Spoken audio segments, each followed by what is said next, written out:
السلام علیکم ورحمۃ اللہ وبرکاتہ۔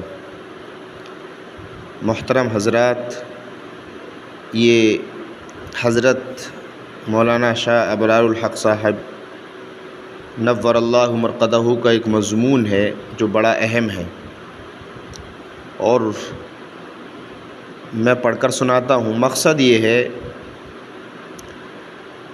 کہ زیادہ تعلیم حاصل کرنے کے بعد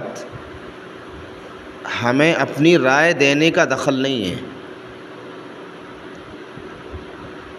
ہمیں صرف اگر ہم اس اجتہاد پر پہنچ چکے ہیں جو علامہ انور شاہ کشمیری رحمۃ اللہ علیہ کا تھا یا حضرت تھانوی رحمۃ اللہ علیہ کا تھا، اتنا ہمارا علم پہنچ چکا ہے، وہ بات الگ ہے۔ لیکن آج کل ذرا سی باتوں پہ مسلک بن رہے ہیں۔ یہ دیکھیے، یہ بے لگام مطالعے کی عادت ہمارے معاشرے میں بہت عام ہے، حالانکہ غور کیا جائے تو یہی فتنوں کی اصل جڑ ہے۔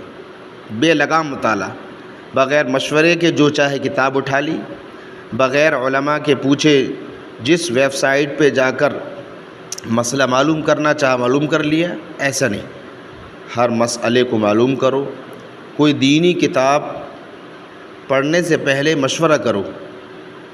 ایک بزرگ عالم کہتے ہیں، جتنے گمراہ فرقے پیدا ہوئے ان کے بانی یہ سب اہل علم ہیں، لیکن سب کے سب بغیر استاد اور رہبر والے۔